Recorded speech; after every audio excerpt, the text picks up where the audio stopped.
हवा नहीं चल रही, तो आप देखते हैं कि बड़ा शांत जल है, शांत जल है। पेड़ जो किनारे पेड़ खड़े हैं नीचे दिखाई दे रहे हैं, जो कुछ भी बाहर है अंदर दिखाई दे रहा है, क्योंकि जल शांत है, पूर्ण शांत है।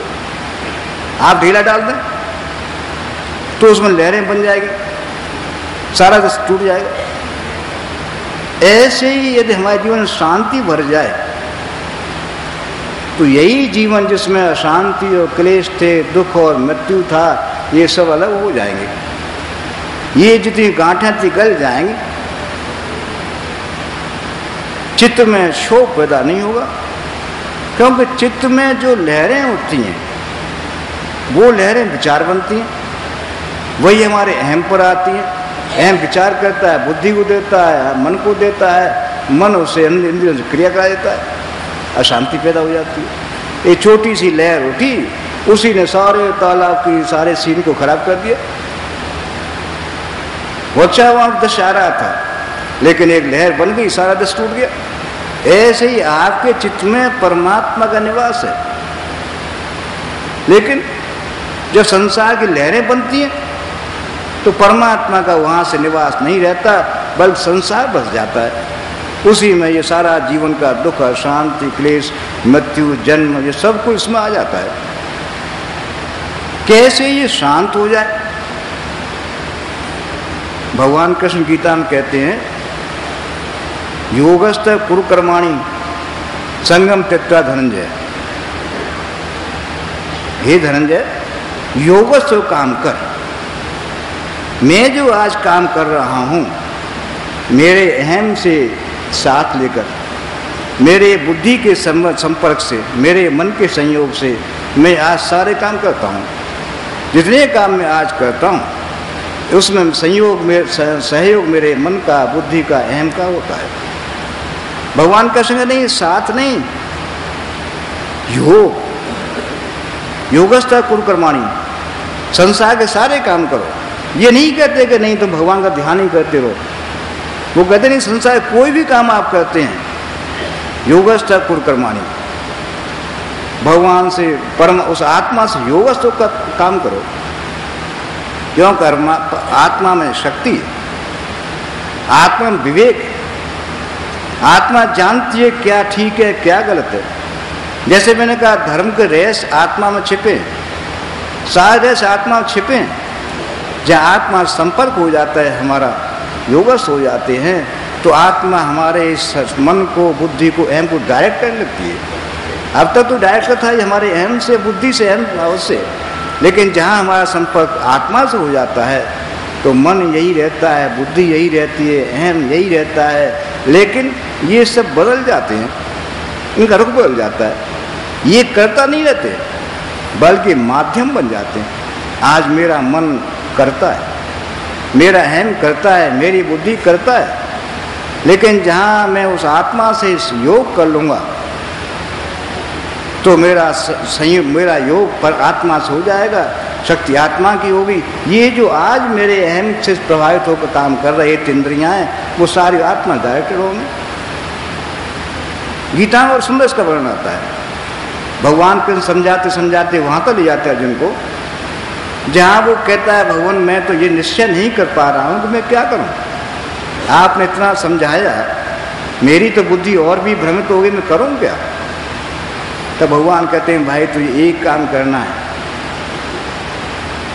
सर्वधर्मान प्रत्यज्य मामेकं शरणं व्रज अहं त्वा सर्व पापेभ्यो मोक्षयिष्यामि। तू केवल एक काम कर, तू अपने को मुझे सौंप दे, अर्थात आत्मा जुड़ जाए। मैं मतलब परमात्मा क्या? आत्मा। मैं आत्मा हूं, मुझ आत्मा जुड़ जा तू। जहां तू जुड़ जाएगा तो तेरी बुद्धि जो आज इस मन के, अहम के संयोग से काम कर रही है, वही तेरा मन, तेरी बुद्धि आत्मा संयोग से काम करेगा। तू देख लेगा वास्तव में सत्य क्या है। सत्य आत्मा के पास है, न मन के पास है, न बुद्धि के पास है, सत्य आत्मा के पास है। जहाँ आत्मा जुड़ जाएंगे वहीं आप में सत्य भर जाएगा। और हम देखते भी हैं, जैसे अभी हम सुन रहे थे, जहाँ भगवान से योगस्थ हो जाता है जुड़ जाता है, अपने जोड़ देता है। या हम कहें परमात्मा जहाँ कृष्ण से अपने जोड़ लेते हैं, वहीं वो देख कहता है कि मेरा मोह नष्ट हो गया, अब मैं देख रहा हूँ वास्तव मुझे क्या करना है। क्योंकि अब तो मेरा अहम था, अर्जुन का अहम था, उस अहम था कि मैं पांडव हूँ, मेरी बुद्धि थी इसमें यह था कि मैं अर्जुन हूँ, मेरा मन था इसमें यह था कि मेरे है मैं मारना है, हारना है, जीतना, ये सब कुछ था। लेकिन जब आत्मा संबंध हो गया, वहीं देखता है अरे मैं क्या देख रहा था, न मैं अर्जुन हूँ, न ये दुर्योधन है, न कौरव है, न पांडव है, न कोई युद्ध है, न मृत्यु है, न हार है, न जीत है, कुछ भी नहीं है। स्वप्न में आप बहुत कुछ देख रहे थे, लेकिन जागे तो कुछ भी नहीं कर स्वप्न। ऐसे ये जो आज हम सारे काम कर रहे हैं, जहाँ आत्मा जुड़ जाएंगे, जुड़ते ही हम देखें अरे भाई मैं क्या कर रहा था, मुझे ही अपने किए हुए पर पश्चाताप होगा। अरे भाई मैं किसी को छू नहीं रहा था, किसी को अछूत कह रहा था, किसी को गरीब कह रहा था, अपने को ये समझता था मैं बहुत बड़ा हूँ, मैं अपने को, मेरा अहम कहाँ तक बोल रहा था, ये अहम शांत हो जाएगा। क्यों? अब आत्मा संबंध हो गया। आत्मा संबंध होते ही सब बदल गया, ये जो कलफ था उतर गया, अहम का मन का कलफ था उतर गया। अब जो जीवन में सरलता सहजता आ गई, नवम सरलता आ गई, क्योंकि वो कलफ निकल गया, जो कलफ लगा था अहम का वो निकल गया, सरलता सहजता आ गई। संतों में सरलता होती है। एक उदाहरण देना चाहूँगा।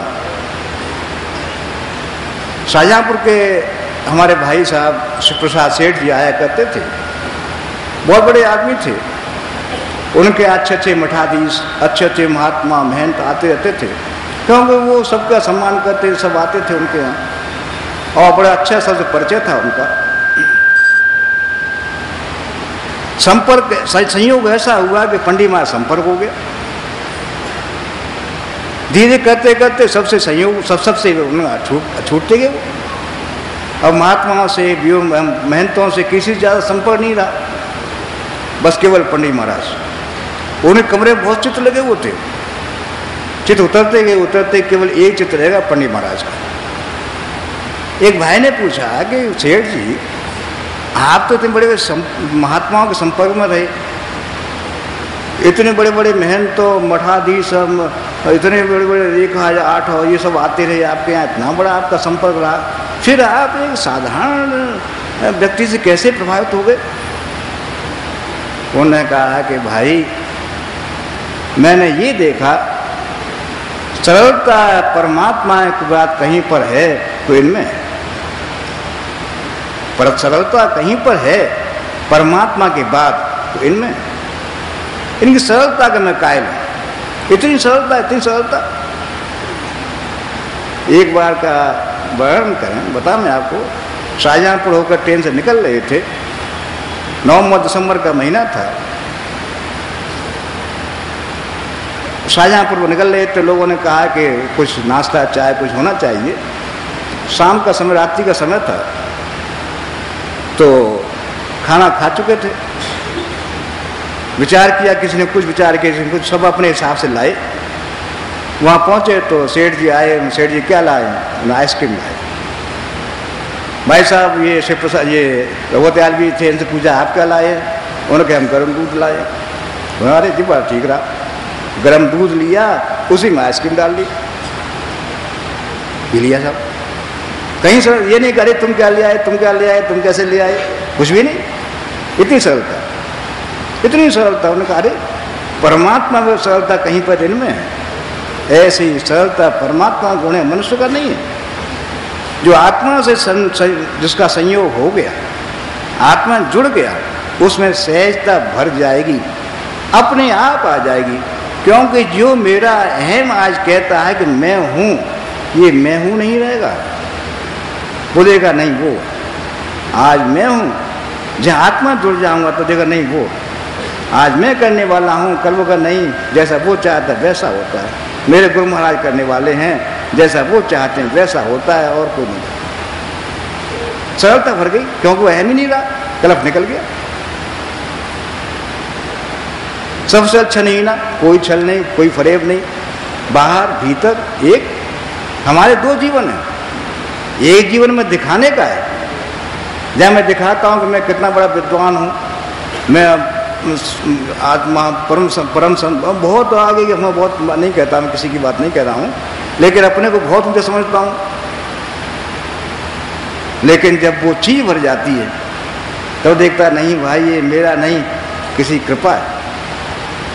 आज मेरे अंदर सरलता सहजता है, मेरे अंदर शांति है, तो ये मेरा प्रयास नहीं है, कृपा है।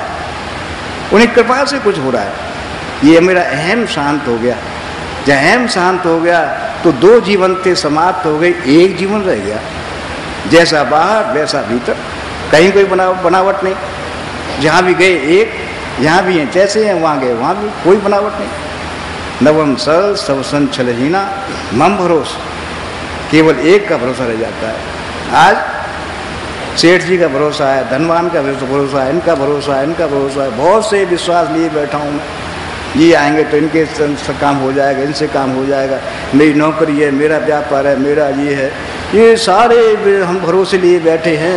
लेकिन जहाँ उस अवस्था में पहुँच जाते हैं, केवल एक भरोसा रह जाता है, नहीं, देने वाला वही है। परमात्मा कहता है योग क्षेम भाम्यम मोस्तम प्रीत मनुष्य आशा, कहो तात कहाँ विश्वास। मेरा नाम लेता है, मेरा भक्त बनता है, लेकिन आशा दूसरे करता है कि ये सेठ जी आवेंगे तो मुझे देंगे, ये फलाने आवेंगे तो मेरा काम होगा। अरे मैं देने वाला हूँ, मुझ पर विश्वास करे। इसलिए वो देखता है नहीं, एक ही है, वही देता है, वही करने वाला है, सब कुछ वही है। मम भरोस दर्शन देना, न दीनता है, न हर्ष है, न कुछ है, समता में सरलता में बैठा है, जीवन का श्रेयस प्राप्त कर जाता है। हमारे गुरु महाराज ने उसी अवस्था में जाने के लिए एक बड़ा सरल उपाय दिया। तीन चीजें होती हैं, अनुमान, प्रमाण और प्रत्यक्ष। परमात्मा क्या है, आत्मा क्या है? अनुमान है हमारा, ऐसा है, चतुर्भुज है, ऐसा है, उसके चार हाथ है, बहुत से अनुमान हमारे सामने हैं, प्रमाण भी मिलते हैं, लेकिन ये इससे भी कुछ काम चलता नहीं। जैसे गीता में भगवान कृष्ण 18 अध्याय तक ज्ञान के 17 अध्याय तक ज्ञान की बात कहते हैं, लेकिन मोह नहीं जाता, क्योंकि मोह बिना प्रत्यक्ष देखे हुए जाता नहीं। इसलिए हमारे गुरुओं ने ये प्रयास किया कि हम हर व्यक्ति को, किसी विशेष व्यक्ति को नहीं, हर व्यक्ति को प्रत्यक्ष करा देंगे वास्तव में परमात्मा क्या है। आज जो आप परमात्मा का अनुमान लिए बैठे हैं, प्रमाण लिए बैठे हैं, केवल यदि आप एक प्रत्यक्ष से देख लेंगे तो सारी चीज छूट जाएंगी, आप में सरलता सहजता बढ़ जाएगी। तो उन्होंने कहा कि भाई ये मैं नहीं कहता, न अनुमान की बात कहता हूँ, न प्रमाण की बात कहता हूँ, मैं ये चाहता हूँ आप भी प्रत्यक्ष देख लें, हर व्यक्ति प्रत्यक्ष देख ले वास्तव में परमात्मा क्या है, आत्मा क्या है, मैं क्या हूँ। फिर उन्होंने जैसे लेबोरेटरी में एक हम रिसर्च करते हैं, ऐसे उन्होंने कहा कि भाई एक मैं तुम्हें फॉर्मूला दे रहा हूँ, एक फॉर्मूला मैं तुम्हें दे रहा हूँ, इस फॉर्मूला तुम करो और धीरे तुम स्वयं देख लोगे, हाँ वास्तव में ऐसा ही है, देख लोगे। एक फॉर्मूला है वो मैं तुम्हें दे रहा हूँ, इस तरह फॉर्मूला को तुम सिद्ध करो, चलो तो स्वयं देखोगे हाँ वास्तव में ऐसा ही है। और वो फॉर्मूला हमने जो साधना, जो हमने आपने साधना की है, वो गुरु महाराज के फॉर्मूला है। अपने हृदय में उस परमात्मा को आप देखेंगे, अपने में ही उस परमात्मा को देखेंगे, आपको जितना परमात्मा वास होगा, जीवन में सरलता सहजता भर जाएगी। सिर्फ हमारे गुरुओं ने कहा नहीं, केवल करके दिखाएगा। वास्तव में तुम बैठते जाओ मेरे सामने, जो भी सामने बैठ गए वो कहाँ से कहाँ पहुँच गए, शायद कल्पना नहीं की होगी।